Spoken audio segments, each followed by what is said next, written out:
చేతుల బండి ఉంటే రయ్య రయ్య తిరుగుడు, బండ్ల పెట్రోల్ ఓడిస్తే బంకులకు పోవుడు, మళ్ళీ ట్యాంక్ ఫుల్ చేపించుడు, మళ్ళా రోడ్డెక్కి దంచుడు. కానీ మీటర్ దిక్కు చూసుడు లేదు, రేట్ ఏందో అడుగుడు లేదు. ఎందుకంటే శానొద్దులైంది పెట్రోల్ డీజిల్ రేట్లు పెరిగి. కానీ ఇప్పటి సంది బంకులకు పోవుడే ఆల్చాం. లీటర్ పెట్రోల్కు ఎంత ఖరీదు ఉందో అనేటిదో చూస్తారు కావచ్చు పో మొదలు.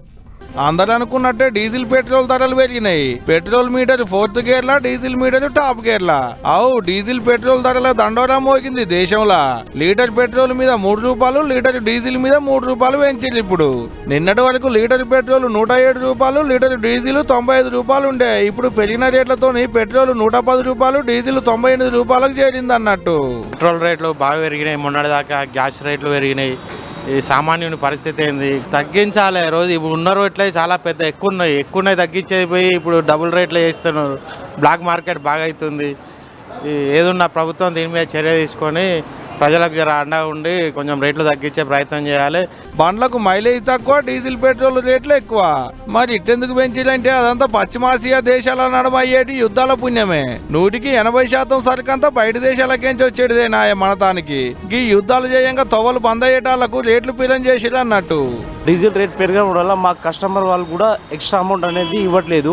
ఇదే రేటు గత 5 సంవత్సరాల నుంచి ఇదే కంటిన్యూ అవుతుంది.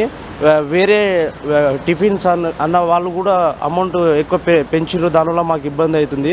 వేరే రంగాల మీద పెంచుతున్నారు కానీ మా వెహికల్స్ మీద కస్టమర్ వాళ్ళు అడిగితే మాకు చాలా హీనంగా దారుణంగా చూస్తున్నారు. ఇప్పుడు కొత్తగా అనుకుంటుంది ఇంకా తీయలి 20 రోజులకేంచి ఇగ పెరుగుతాడా అగ పెరుగుతాడా అని ఒకటే సాటింపు. 5 రాష్ట్రాలలో ఓట్లు నుడుతోని ఇన్నొద్దులాగి ఓట్లు చెటాలకు ఇక ఇప్పుడు రేట్లు పెంచిలు అన్నట్టు. ఇక పెరిగిన రేట్ల ముచ్చటెట్టుందంటే అసలు ముత్యమంతా కొసలు గుట్టంతా అన్నట్టుంది పోండ్రి. మరి అందులో సగం పడ ట్యాక్స్లకే పోతుందాయే. బయట దేశాలకేంచి పట్టుకొస్తున్నామని సెంట్రల్ వాళ్ళు కొంత, మీ ఊళ్ళకే పట్టుకొచ్చినామని స్టేట్ వాళ్ళు కొంత గుంజా పడితే చేయాలి. నేను బంకు పెట్టుకున్నా, మనుషులు పెట్టుకుని జీతాలు ఇస్తున్నా, నాకే మిగిలొద్దా అని పెట్రోల్ బంకుల డీలర్లు కొంత పనులు వేయబట్టి. ఏదో సామెతుండే కదా, అసలు అడ్డాకుల కొసలు కమ్మాకుల అన్నట్టుంది పో. మరి అసలు రేట్ల కంటే మనోళ్ళు గుంజుడే ఎక్కువ ఉంది అనుకుంటున్నారు ఇప్పుడు దేశ పబ్లిక్.